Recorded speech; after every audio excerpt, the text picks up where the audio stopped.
하나님 주시는 말씀은 사도행전 1장 6절부터 11절까지입니다. 사도행전 1장 6절부터 11절까지 말씀.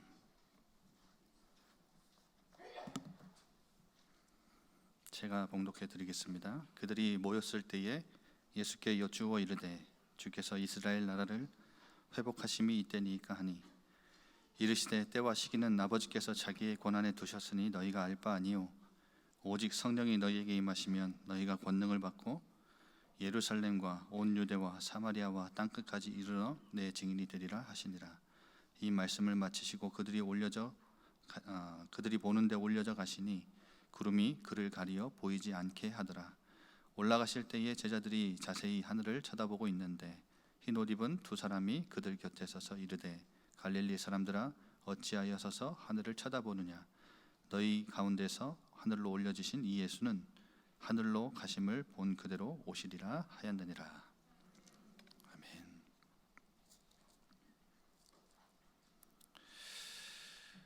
아멘.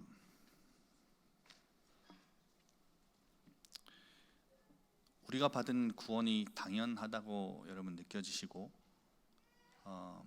그 십자가의 은혜를 생각하고 묵상할 때 별로 감흥이 없고 감동이 없으면 내가 지금 은혜를 많이 잊고 사는 거라고 생각하시면 됩니다. 여러분, 예수님이 십자가에 죽으셨다는 그 은혜가 우리를 구원하시기 위해 십자가에 달리셨다는 그 은혜가, 그 사실이 여러분에게 얼마나 감동이 되고 감격이 되는 사실인지요. 여러분, 십자가는요 그냥 로마 그 시대의 사형틀이 아니었습니다. 단순히 죄수를 죽이기 위한 사형틀이 아니었어요.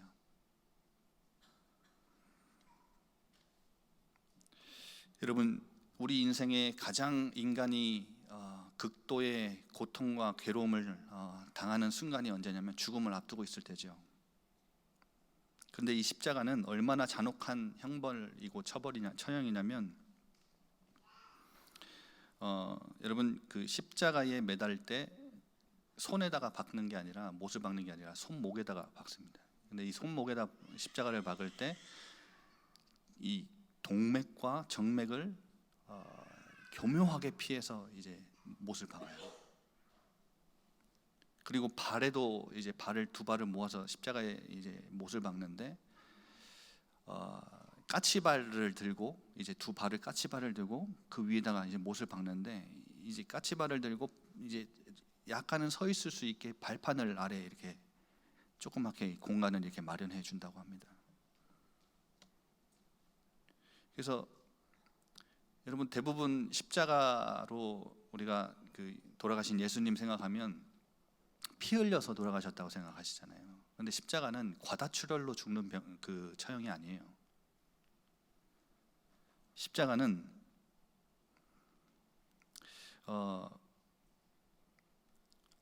말씀드린 대로 동맥과 정맥을 교묘하게 피해서 못을 박고 약간 서 있을 수 있게 만들어주기 때문에 여러분, 체력이 좋은 사람은 일주일 정도 생존한다고 합니다. 그러니까 일주일 내내 자기가 죽을 그 시간을 계속해서 기다리는 거예요. 얼마나, 그럼 그게 극심한 고통도 고통인데 얼마나 두렵고 떨리겠어요. 그러니까 십자가형 자체만으로 생물학적 죽음에 이르게 하기까지는 시간이 꽤 오래 걸린다는 거죠. 그런데 여러분, 이 로마 사람들이 이 십자가에 달리는 사람들을 빨리 죽게 하는 방법이 있었어요. 이들의 관습이 하나가 있었어요. 그 라틴어로 크루리 프라기움이라는 이제 관습이 있는데요. 십자가에 달린 죄수를 빨리 죽게 하려고 이 정강이 뼈를 망치로 부시는 겁니다. 그럼 아까 말씀드린 대로 손은 매달려 있지요. 두 발도 매달려 있는데 그 공간에 까치발을 들고 살짝 서 있을 수 있는데 이 정강이 뼈를 부러뜨리면 어떻게 되겠어요? 더 이상 아파서 까치발도 못 들죠. 그럼 몸은 자연스레 앞으로 쏠리게 돼요. 몸이 앞으로 쏠리고 이 땀은 나고 피는 흐르고 이 그 극도의 공포와 긴장감으로 이 호흡이 가빠지죠. 이게 몸이 앞으로 이렇게 눌리면 아무 힘을 못 주면 호흡이 가빠지죠. 그러면 쇼크사로 죽는 거예요. 여러분 요한복음 19장 한번 펴보실래요? 그 장면이 나옵니다.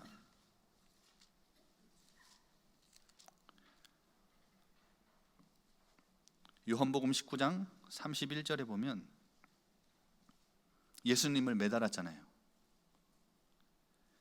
그래서 종교 지도자들이 빌라도에게 달려가서 다리를 꺾어 시체를 치워달라. 이거 한마디로 다음 날은 안식일이니까 안식일, 금요일 저녁부터 안식일이 시작돼요. 이제 우리 안식일 지키려고 하니까 십자가에 매단 저 예수 정강이 부러뜨려서 빨리 죽여달라, 이 말이에요.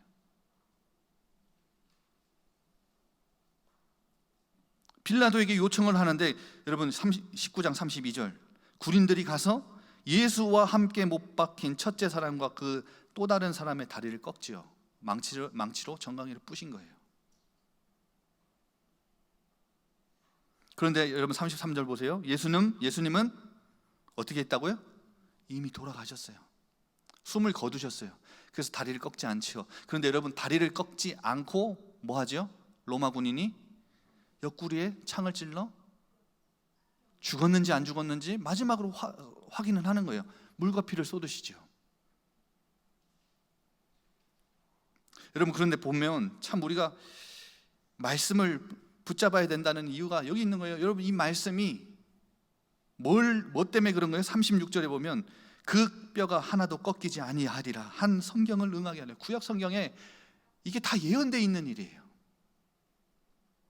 그리고 창에 찔린 것도 37절에 보면 다 예언되어 있는 일이에요. 그러니까 하나님의 말씀은 1.1획도 땅에 떨어지지 않고 변하지 않아요. 반드시 성취됩니다.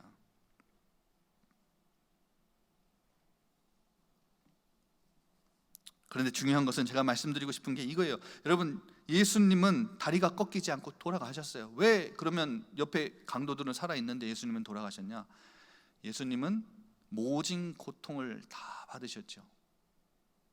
밤새 여러분 주무시지도 못하고 밤새 신문을 당했어요. 채찍질 당하셨죠. 너무 고되고 너무 힘든 과정을 지나고 십자가도 원래는 이제 본인이 메고 가잖아요.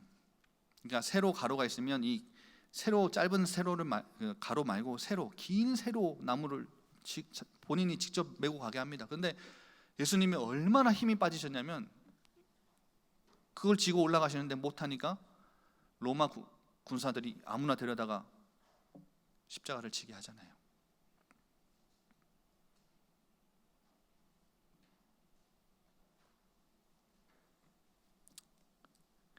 그런데 요한복음 7장 37절부터 39절까지 보면 예수님이 이런 말씀하십니다. 누구든지 목마르거든 내게로 와서 마셔라. 나를 믿는 자는 성경에서 말한 바와 같이 그의 배에서 생수가 강물처럼 흘러나올 것이다.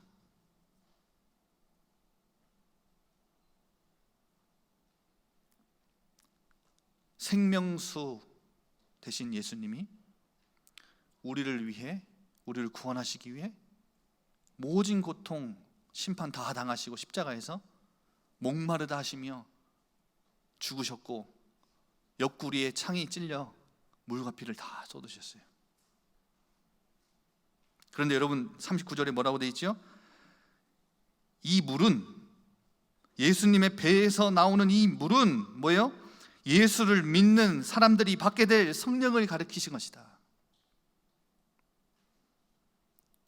찬송가 288장 예수를 나의 구주 삼고 다 같이 불러볼까요? 시작.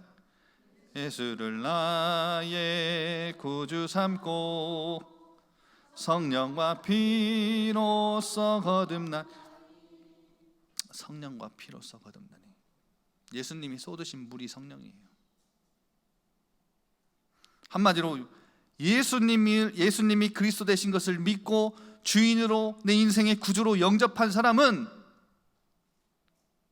예수님의 물과 피로, 성령과 피로 거듭난 사람이에요.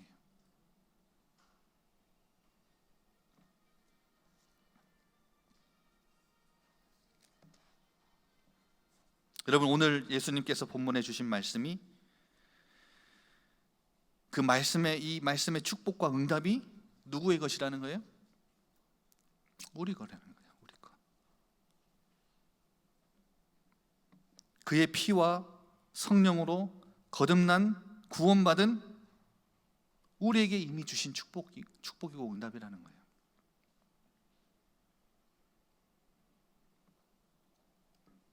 예수님이 마지막으로 제자들에게 가르치셨죠. 40일 동안 감람산에서 뭘 가르치셨죠? 예수님의 부활과 하나님 나라의 일. 예수님은 하나님 나라를 이 땅에 가져오셨습니다. 그런데 이제 성령님을 통해 이 땅에 시작된 하나님 나라를 완성해가는 사역을 이루시기 위해 예수님은 제자들을 모아놓고 부활하신 예수님 40일 동안 이 땅에 머무시면서 성령으로 명하시고 가르치셨어요. 왜? 이젠 성령께서 하셔야 될 사역이 있으니까. 예수님의 마지막 사역은 40일 동안 제자들을 불러 모아놓고 하나님 나라의 일을 설명하는 거였어요. 근데 이 하나님 나라의 일은 성령을 통해 완성되고 진행될 것이기 때문에 성령을 통해서 명하시고 가르치신 거예요. 여러분, 부활은 예수님이 하나님 나라의 왕이심을 증명한 사건이라고 지난번에 말씀드렸죠.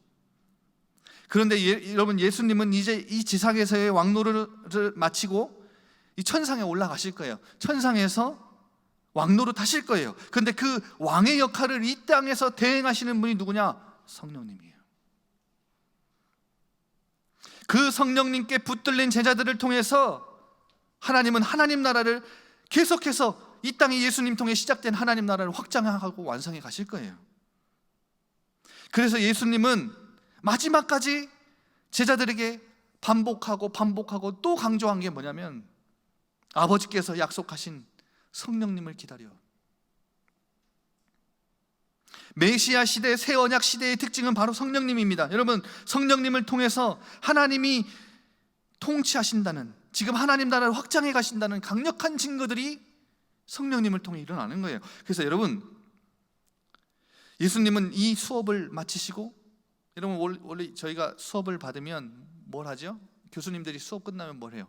질의응답을 하죠. 자, 이제 수업이 끝났어요. 질문해봐. 너네가 진짜 궁금한 게 뭐야? 제자들이 뭐라고 질문하죠? 이스라엘 나라를 회복하심이 그때입니까? 여러분, 요한 칼빈은 자신의 주석에서 이렇게 이 제자들의 질문을 이렇게 해석을 했어요. 그들의 질문은 하나하나마다 다 잘못되었다. 실제로 그들이 말한 동사, 명사, 부사 모두 그들이 아직도 하나님 나라를 얼마나 잘못 이해했는지를 보여준다. 여러분, 이들이 갖고 있었던 하나님 나라의 기존 개념 하나도 안 바뀐 거예요. 그러면 동사 보세요. 회복하다. 여전히 이들은 정치적인, 영토적인 개념의 하나님 나라를 기다린 거예요. 명사, 이스라엘. 여러분, 민족적인 하나님 나라를 기대한 거예요. 이때입니까? 부사, 여러분, 성령의 도래와 함께 하나님 나라가 동시에 완성된다고 생각하는 거예요. 성령님이 오시면 하나님 나라 완성. 그러니까 여러분, 이들은 로마의 지배와 억압에서 구원해줄 구원자 예수님, 그분을 따라간 거예요. 근데 예수님이 죽으셨잖아요. 비통해하고 실망하고 낙심하며 어떡하죠? 좌절했잖아요. 다 도망갔잖아요. 그런데 예수님이 부활하셨어요. 그 예수님이 눈앞에 계셔요. 손에 못자국을 보여주시면서 옆에서 우리와 함께 계셔요. 얼마나 다시 무너졌던 그 소망과 희망이 이들에게 가득 찼을까요? 여러분, 이스라엘을 독립하는, 이 성전을 정화시키는, 그리고 예배를 회복하는 그 엄청난 기대, 부푼 기대를 가지고 예수님과 40일을 함께 있겠지요.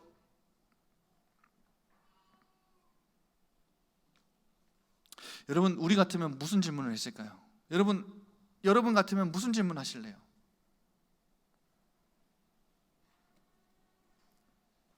예수님은 부활하신 걸 제자들에게 보여주셨어요. 그러니까 한마디로 당신이 그리스도, 하나님의 아들인 것을 보여주셨어요. 그런데 우리도 제자들과 같은 수준, 어쩔 수 없는 수준이라면 아마 예수님께 이렇게 질문했을 거예요. 예수님이 그리스도 맞습니까? 아니, 예수는 그리스도 모든 문제 해결자 맞습니까?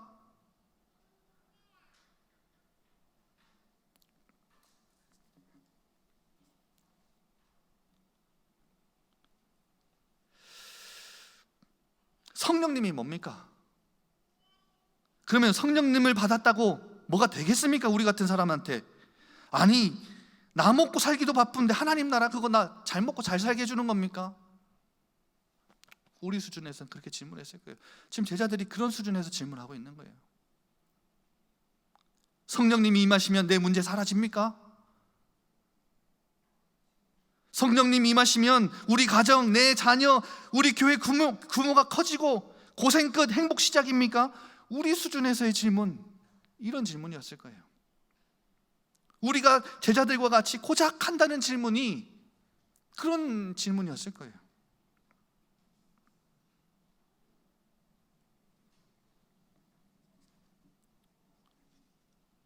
여러분, 근데 예수님은 더 본질적으로, 그러니까 눈에 보이는 나라 말고 본질적으로 하나님 나라, 영적인 나라를 설명하시죠. 그래서 눈에 보이는 응답, 현상, 결과 말고 땅의 나라, 눈에 보이는 나라, 정치적인 해방을 이루는 나라, 그런 나라 말고, 땅이 있으면, 백성이 있으면 저절로 형성되는 나라 말고 영적인 하나님의 나라,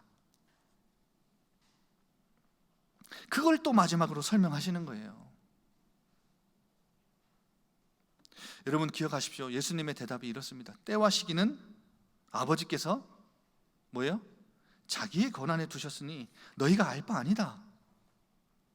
너희들이 관심 둬야 될 것은, 너희들이 질문해야 될 건 그 질문이 아니야. 여러분, 우리 수준에서 아까 던졌던 질문들, 아마 예수님 지금 그런 질문 들으시면 대답을 이렇게 하실 것 같아요.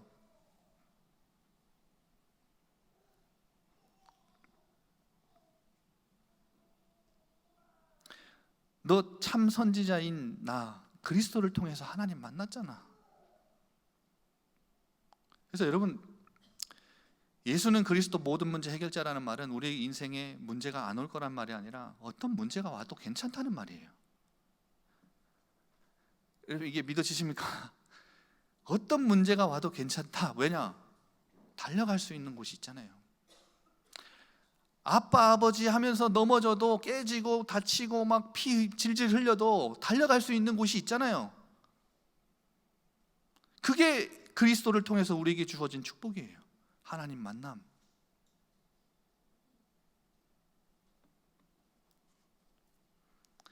참 제사장이신 그리스도를 통해 죄 문제 다 해결받았잖아.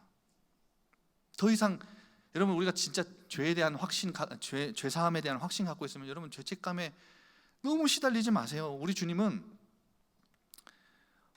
요한일서 2장 1절인가요? 지금도 보좌 우편에서 뭐라고 계시냐면 그 중보자의 역할, 보혜사의 역할을 하고 계세요. 그러니까 우리를 위해 변호하고 계세요. 사탄이 우리의 죄를 다 한 장 한 장 고발장에 써가지고요, 이만큼 되는 죄를 하나님 앞에 계속 고발합니다. 고발장이 이만해요.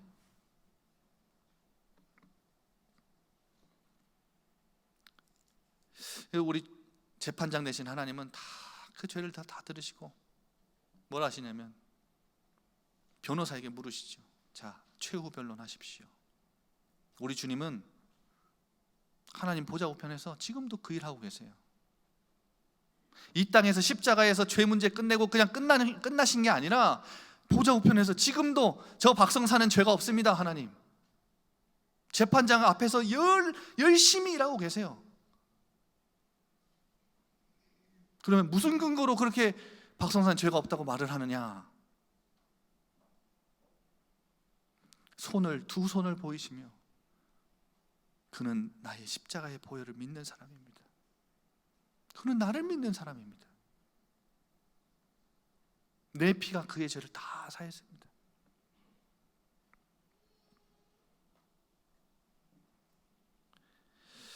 여러분, 참 왕이신 그리스도, 사탄의 문제 완전히 다 끝냈습니다. 여러분, 사탄이 우리 가정 가문 여러분 건드리려고 찾아오면 참 왕이신 그리스도께 달려가세요. 그분 이름 붙잡으세요. 그런데 여러분, 이 그리스도 매일 듣고 매일 우리가 안다고 생각하는데 실제로는 안 달려가죠. 이거 진짜 활용 못하죠. 그러면서 예수님 앞에, 예수님 당신이 진짜 그리스도 맞습니까?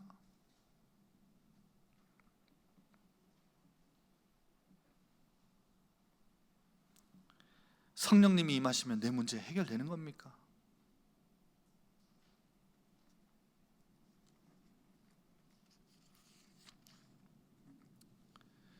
여러분, 그건 너희가 알 바 아니다. 그건 너무 신경 쓸 필요 없다. 왜냐? 그리스도라는 이 언약 안에 있으면 괜찮다, 안전하다, 넌 하나님의 자녀다. 이길 힘도 주고 못 이길 것 같으면 내가 달려가서 너 잡아줄게, 세워줄게. 그게 복음이죠.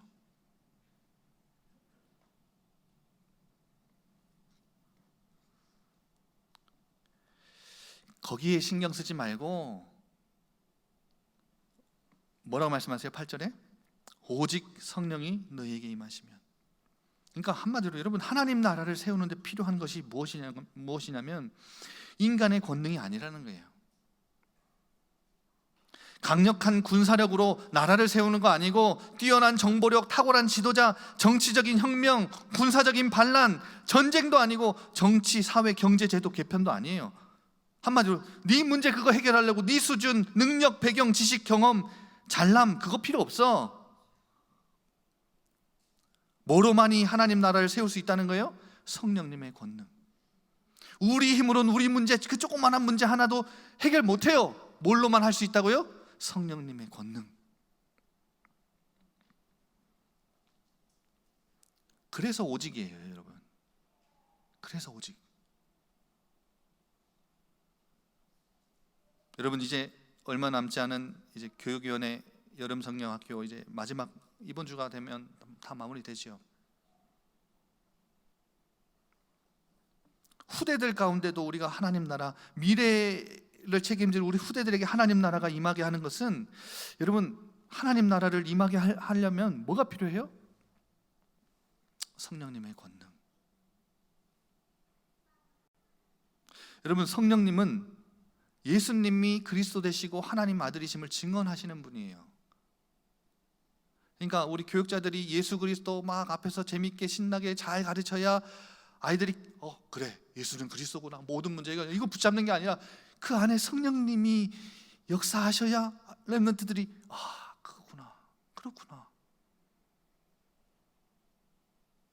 입술을 열어 고백하고 찬양하고 하나님의 음성을 듣고 하나님의 뜻을 발견하게 하는 것은 누구를 통해 할 수 있어요? 성령님의 역사, 성령님의 도우심. 그래서 우리가 기도하자는 거예요.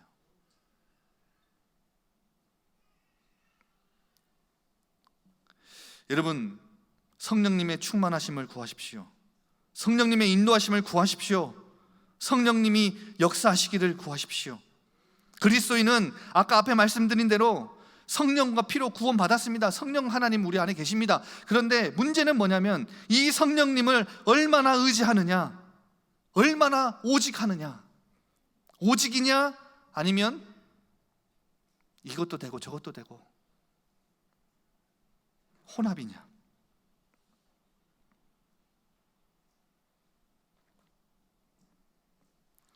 여러분, 이 땅에 하나님 나라를 세우고 임하게 하는 일은 무엇을 통해서만 가능하다고요?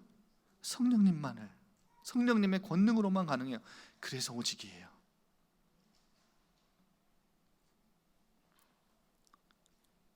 오직 성령이 너희에게 임하시면 너희가 권능을 받고,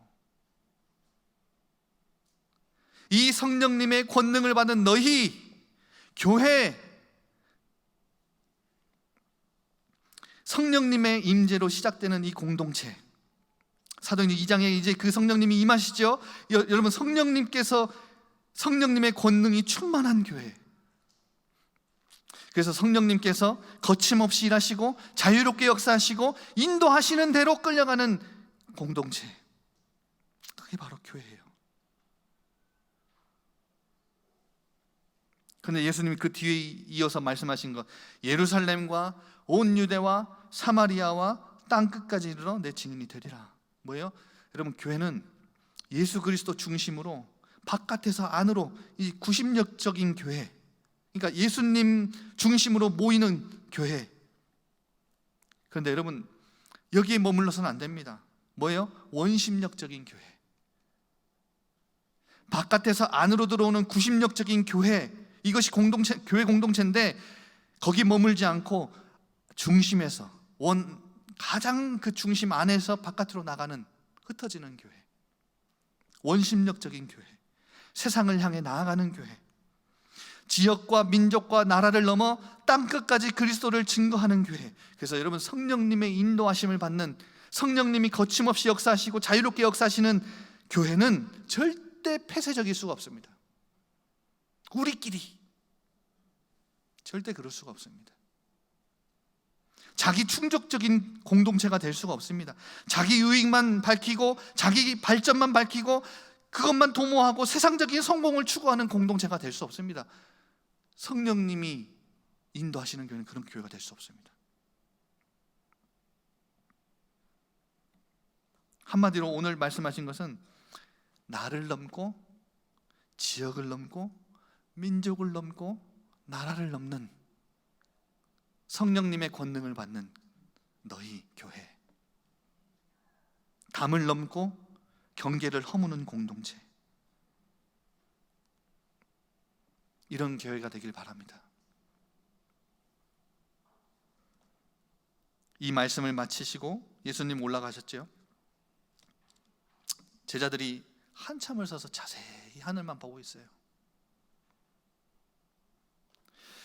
그래서 흰옷 입은 두 사람, 천사들이겠죠. 뭐라고 말해요? 11절에 갈릴리 사람들아 어찌하여 하늘만 쳐다보고 있냐. 너희 가운데 하늘로 올려지신 이 예수님은 하늘로 가심을 본 그대로 오실 것이다. 여러분, 다시 한번 예수님을 잃은 것 같을 거예요. 잃었다가 다시 돌아오셨는데 또 올라가셔요. 그냥 허망하게 멍하니 하늘만 이렇게 보고 있는 이 제자들, 망연자실한 제자들. 그런데 천사들을 통해 하나님 말씀하시죠.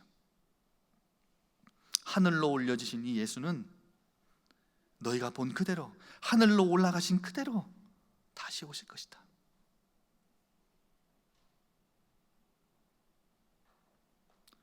여러분, 그날을 준비합시다.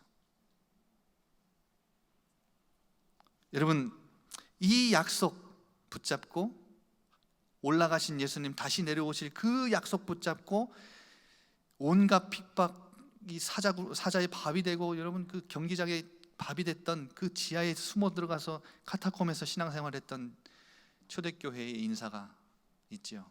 마라나타. 단순히 우리 현실이 괴로워서 아이고 주님 빨리 오십시오, 이게 아니라 이 약속을 붙잡고 있었던 거예요. 마라나타. 아멘 주 예수여 속히 오시옵소서. 당신이 오실 것을 믿습니다.